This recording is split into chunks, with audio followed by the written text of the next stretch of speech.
Hi. Hello, good morning. Windy Scotland today. I thought I would touch on something that we glanced over to make in the making of yesterday's point about the hijacking of destiny by external influences as part of a trauma response to insert oppressor. And then we talked about maleness and Scottishness. But I was wanting to... we just glanced over it because I was making another point, and I think I just, like skipping stoned over. I was thinking that I may go back, rewind to an assumption that I made. An assertion, which is maleness and Scottishness.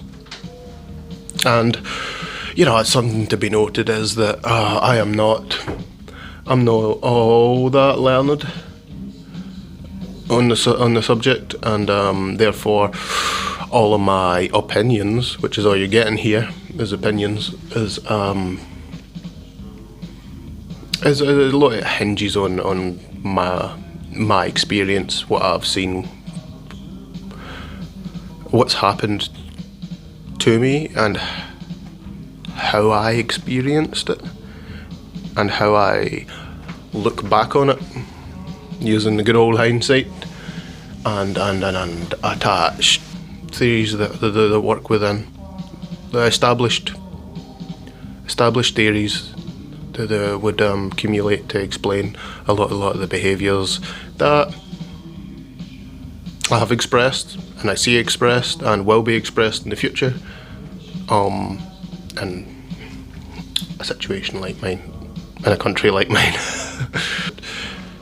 Is the expansions and contractions of civilizations have came and went over the millennia. That makes you wonder, what is a Scot? What is national identity? For myself, I pretty much reckon that I'm off the Dutch hill farmers that crossed with Englanders. So like we're like hill farmers that would have come east to west from like the Netherlands, which is why I'm 17 foot tall in a land of 5 foot people.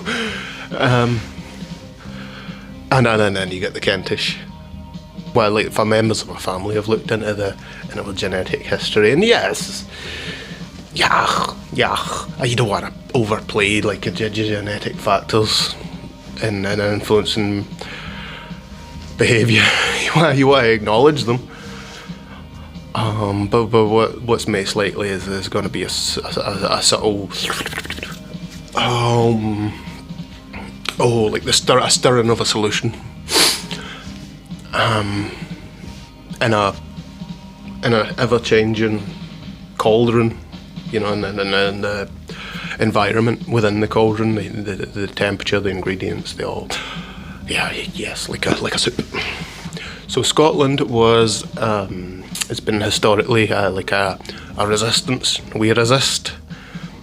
We band together and resist, and then we either get squished.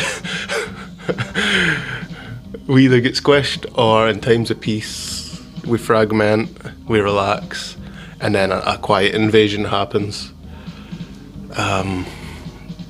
It's just cyclical, and it's not unique to Scotland, I guess. There's times of resistance, there's time of relaxation, and breathing and absorbing, and I guess we're all like genetically there are people who are more of an ancient genetic lineage, for better or worse, says what it is, and there are people that are more melted, and you can, I'm sure plenty of eugenicists of getting into trouble for looking into that. I mean, eugenicist is just it's like a dirty word these days, isn't it? Because the fascists stole the idea, the fascist scientists, and it was bastardized and used to spread X supremacy, insert supremacy. Like, for example, for the most obvious current one is a white guy saying I am supreme. It can be where it's relative, so it's relativistic to the population, and then therefore, by being the ex-supremacist, you don't need to state it. Honestly, Britain has a class system. Scotland as it evolved and it came up through through religion and science. It's something that we have to you have to look at honestly. But all these things have influences on behaviour and class behaviour, and this is what influential pseudo theories throughout history have a degree of truth behind them, and that's what makes them so convincing. And of course, if you're only intaking material that says, oh, your X group is supreme, then obviously you're gonna have a bias. You're obviously gonna have a bias towards wanting that and believing it, and then they're maybe even subconsciously perpetuating it. So yeah, so underclasses emerge, and underclass will emerge. It will, inevitably, as we're in a period of national relaxation and absorption. It doesn't mean that the natives have consciously been like, oh, we're the ex-supremacists, the natives, the infinite, because that's faulty. There's no such thing. I guess the most the best and worst argument for that is demonstrated by the inbreeding. Is by inbreeding and saying, oh, ex-supremacists, we've been in the land X years. My family blood is my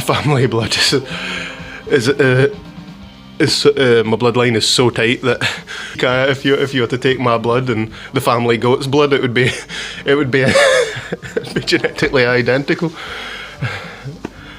And then that's silly, and it's funny, and I'm just laughing at that to highlight the absurdity of I'm just saying that the class systems naturally emerge because we're Homo sapiens.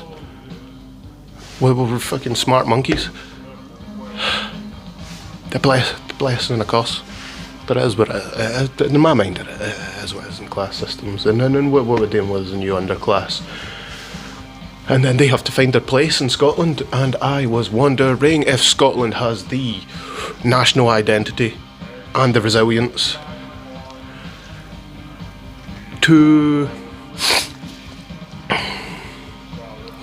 absorb these things, because we've made things like having a flag, having national pride, being white. We've made that. We've corrupted those. We've corrupted the words, because like the first stage in the evolution, of the political and social evolution is the co-opting, is the malleability of language and how language changes through the ages.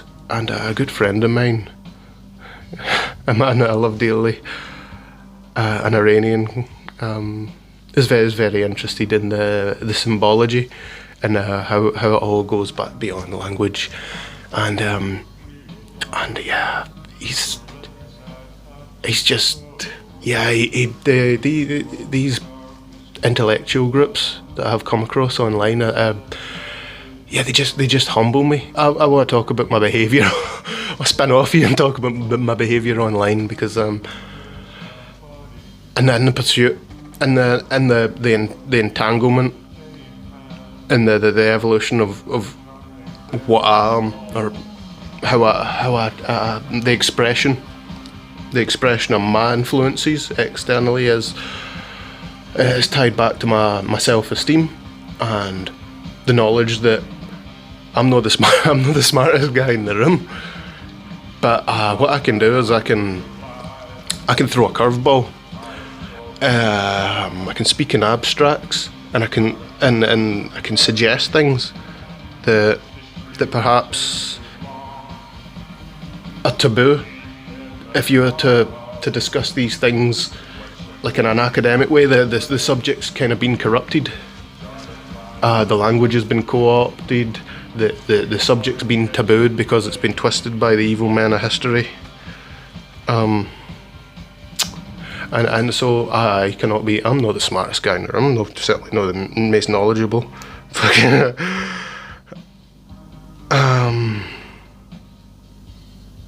And I can't really hold my own amongst these guys academically, real. But I can be the funny guy. I can be the funny guy, and I can maybe use my idiotic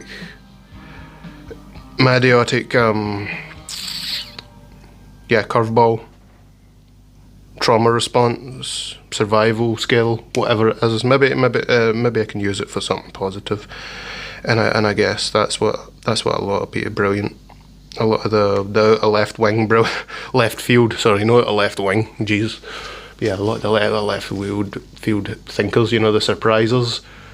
They come at things a bit more like me. And I kind of feel that maybe that's something that I bring to these groups. And yes, this brilliant young man, Armin Navabi.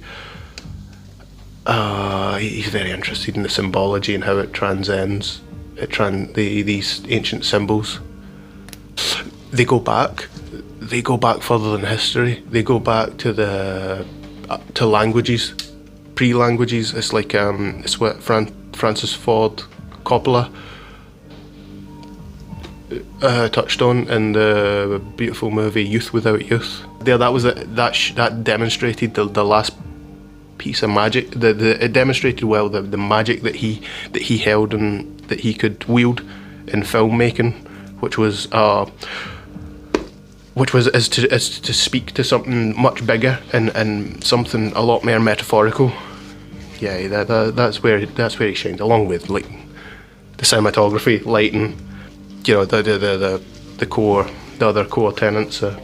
So what they allude to Gnostically and the likes of Donnie Darko and all those great movies that seem to speak to something much deeper, something historical, beyond language, back to the rituals that came along with the evolution of abstract thought and language.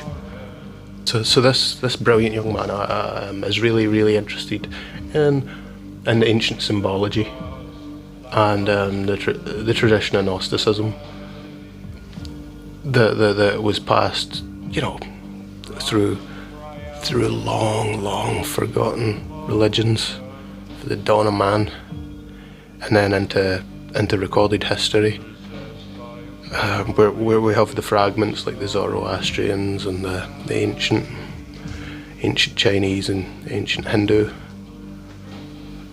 cultures, and then these things are co-opted by new schools. I thought the symbols are like, for example, these crucifixes that I make with the Celtic design. Even in, like, humans have been wearing clothes for a while, and it wasn't always just animal skins. Like weaving, the Celtic knot is a weave. Another brilliant person who I've come to be aware of is Goldie Gallimari, and she spoke even last night about the Iranian tradition where they jump over fire, and it's and that spoke to something ancient in me. And though those traditions would have carried far and wide and been co-opted by new cultures, elements lost, twisted, twisted and co-opted by whatever school of thought becomes the domineering and most accepted one. And the fire, the festival of fire, which of course the IRGC have banned and said if you come out to celebrate the festival of fire, you will be treated as an enemy and shot. So that's in the current, but it reminded me strongly of the pagan tradition, the ancient Wicca, the Picts. Like there's a brilliant old movie called The Wicker Man, and it speaks to the pagan traditions, ancient pagan traditions.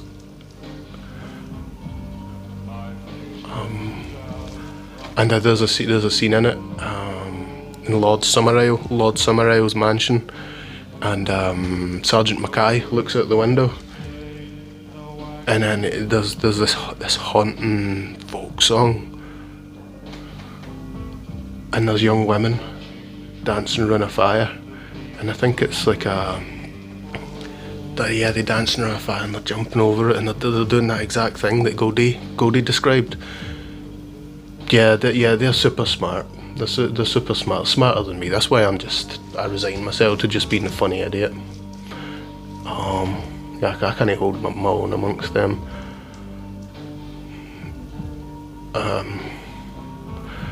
So there's always been a joker. There's always a need for a jester.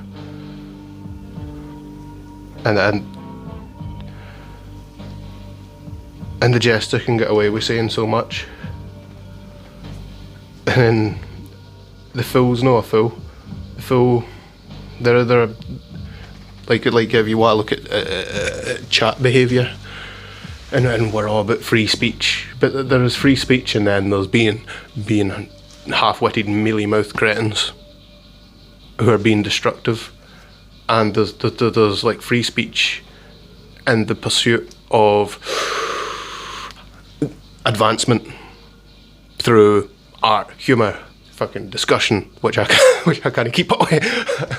And then there's another kind of free speech, and we should not accept them to be of the same level, because all free speech is not created equal. Like, I could just shout profanity, and everybody would just think I'm a crazy person. I watched South Park the movie with my boy, and he's watching it way before I managed to, but he has this innocent idea of like the hearty words, the bad words, good words. Like, I love the simplicity of a child. Like I don't engage in like serious debate, because I'm not the best debater, which means that the person who has a different opinion than me may well win, but they will win faultily. They will win through just being a better arguer, and I found that all over and over. Like, people claiming victory, like they'll argue a dead point, and I mean, to the audience and on face value, it would appear that the person with the faulty argument has won, or they've stalemated. But in reality, they're just a better arguer. They're more aggressive. They're more interrupty. They gloss points. They cherry pick, and that is just disingenuous. So yeah, so not all free speech is created equal. Not all fucking cultures are created equal. No expressions of behaviour are fucking pure. They're not pure, and they're not, or virtuous. Virtuous would be a good word. And virtuous isn't a dirty word. It's not a dirty right-wing word, it's not a white supreme word, it's not a religious bigot word. Virtuous is a transcendent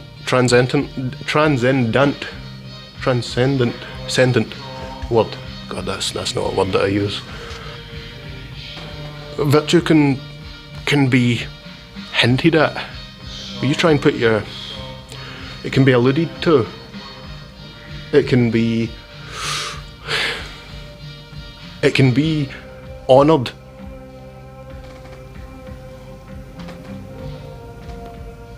And it can be honoured through symbols. The virtue of a symbol is transcendent. That's why, that's what fascinates Armin, and I think why I was drawn to him, and why he tolerates me, because he's like he's way more learned than me. So he approaches it academically. He explores it through the rich history of his nation. What do? I express virtue, and I allude to it, and I do it in a subconscious way. Look at me. I'm an atheist, sitting in church, making crucifixes.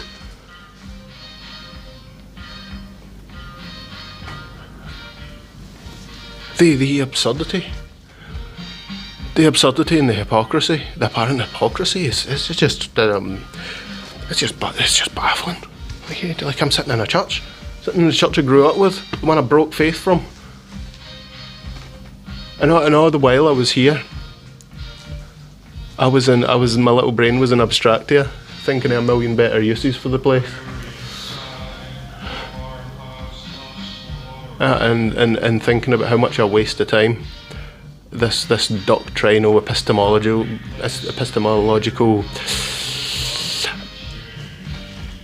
nitpicking, thinking about how frivolous it is. Even as a child, I'm thinking this is a complete waste of time, of brain power. Because the deeper messages within history and the evolution of religions and schools of thought and the exploration of science are deep, can only be alluded to.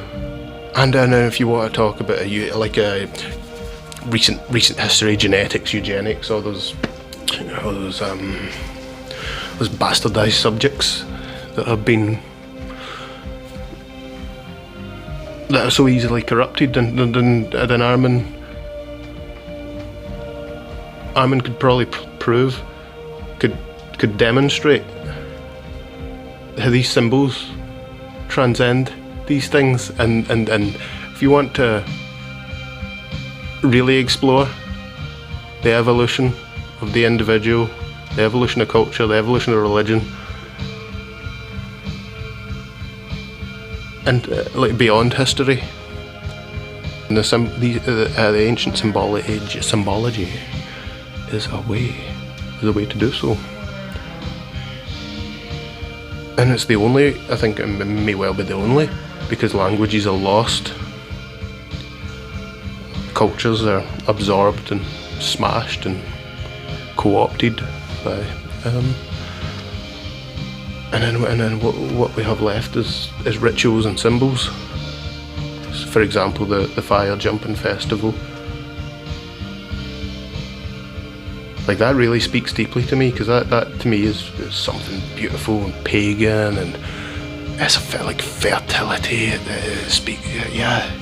I love that. The fire.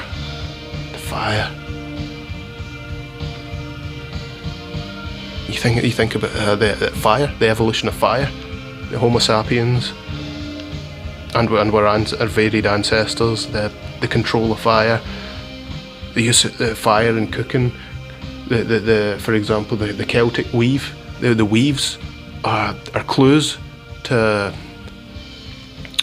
to clothes. It's clothes.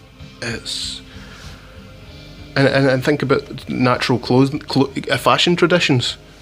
Like fashion's a stupid word because it's been capitalised, but yeah, the clothing. There's a clue. There's a clue in all these weaves, and the place in Asia that I come from way back whenever, has been sheep country. And sheep country means wool country, and wool country means weave country. So we've been like a fabric, but a fabric producer. And it also speaks to shipping. Like a Celtic rope is a rope. It's a weave.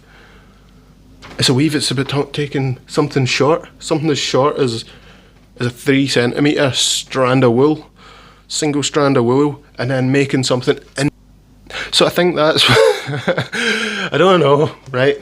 I just don't know. But here I sit, playing with these ancient symbols, and in these, they speak to me. They do. They speak to me. It's something that's not even all that ancient. But our modern history is just so modern, and we're so trapped in the present.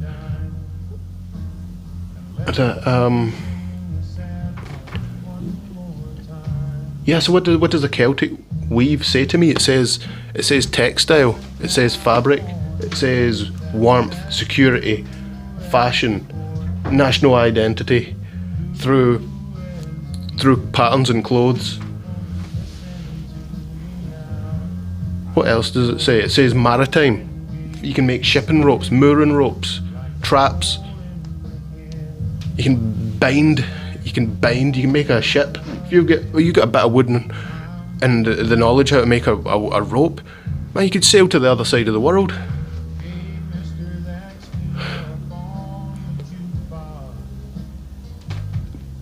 And these things, like in my last talk, I spoke about it a wee bit, but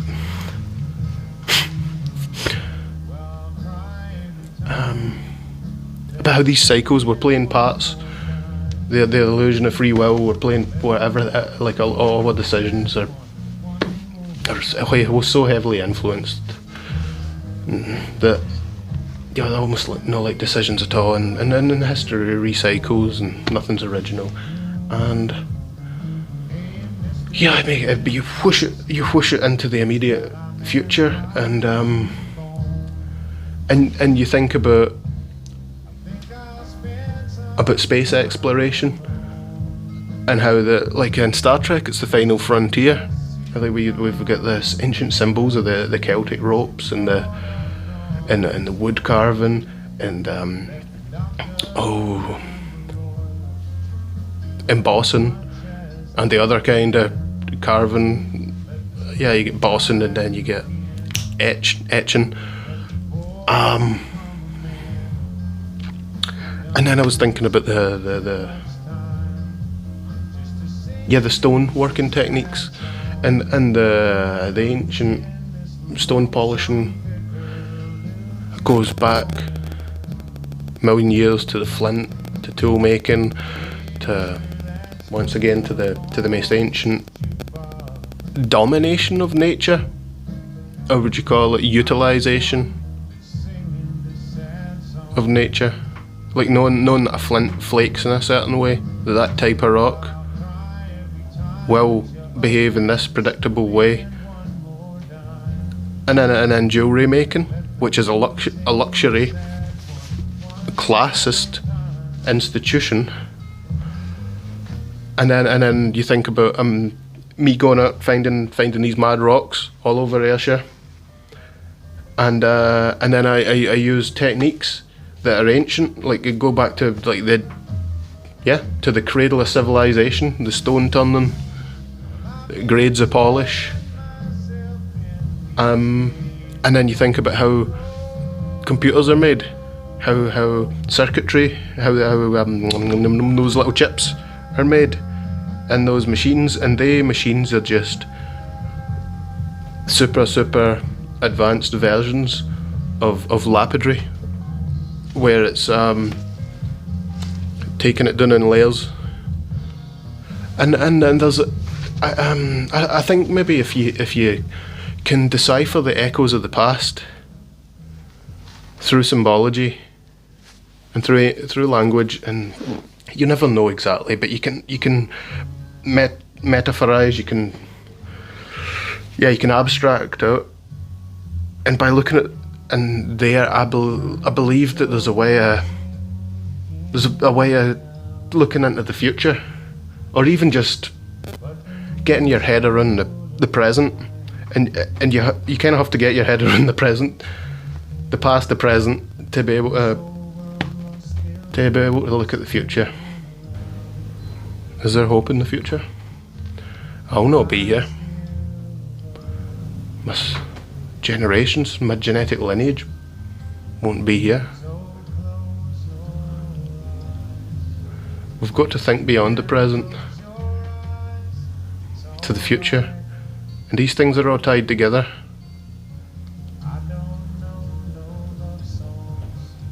And we're not as fucking smart as we think. Yes, institutions are smarter. People coming together and applying their knowledge. Yeah, through institutions, through commercial enterprise, through scientific advancement.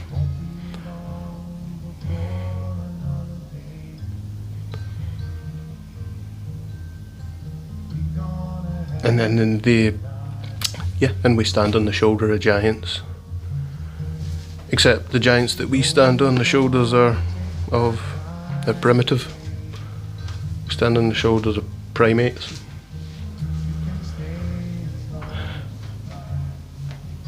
Yeah, we're at a unique period in history, and I just sometimes I have hope, sometimes I lose hope for the future, for the human race.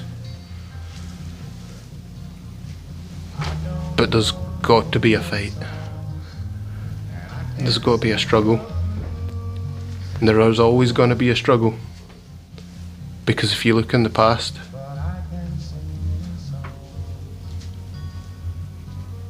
you'll see evidence of the struggle, and it's a battle that always needs fought.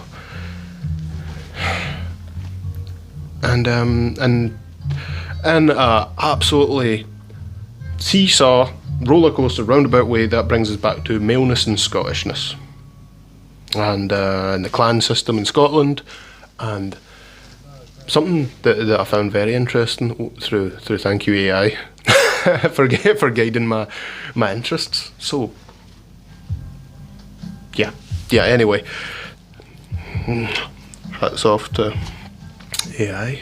And the AI told me about the history of broken men, the broken men of Scotland, and the clan system, and how we need the broken men, and how the likes of in that series Vikings. Remember the mad guy with the black eyeshadow that lives in the wood? He's one of the broken men, and we're dangerous because I'm one of the broken men. Artists are broken men. Philosophers are broken men. And plus a lot of really destructive antisocial side effects. So we always, in the history of Scotland, it is noted that we kept the broken men. We knew what they were, but we kept them around. Because they're useful for all sorts of reasons. They just need to be pointed in the right direction. And yeah, so that's me rambled on. I'm one of the broken men. We're bringing in a society of broken men, and these men need pointed somewhere. And right now they're being pointed at boosting the population.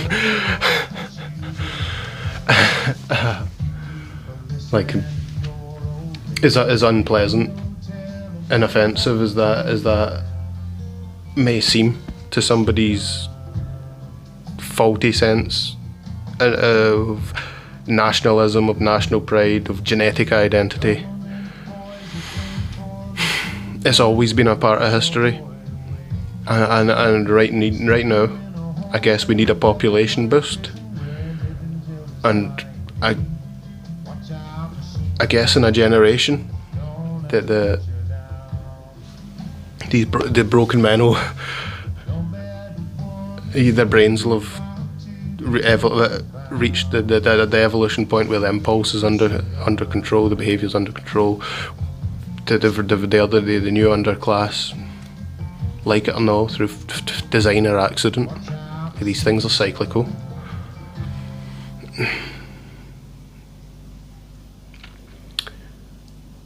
And I was just gonna explore that, and I've run along this thread of thought for it. It's exhausting me now, and I think I've spoken enough, and I've explored it as far as I've explored it and expressed it as much as that I possibly can, and I hope it's not been too. I hope it's not been unpleasant. It's not been too garbled. I'm just learning to vocalise these things. My online behaviour and the like comment sections and stuff is just absolutely insane. But it's not insane. It's art. It's humour. It's scathing. It's triggering. But I always strive to have a reason behind it.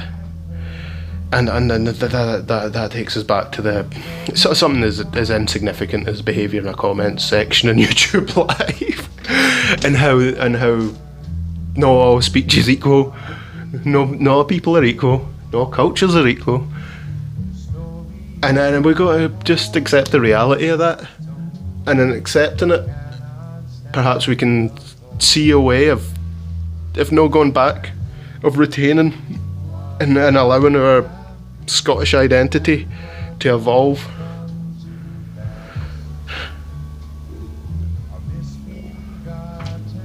And to evolve, and if we can see it, we can hasten it. If we can recognise it and speak honestly, if we can look historically, get what's our current zeitgeist, perhaps we can guide the way forward more smoothly. And like on a personal, well, there has to be like for us as the people, it has to be a personal evolution if a person is capable of it at that time in their life, if ever, and then there will be a greater national identity that's formed, and yeah, I think I'll just draw it to a close there, and hail Satan, fuck you.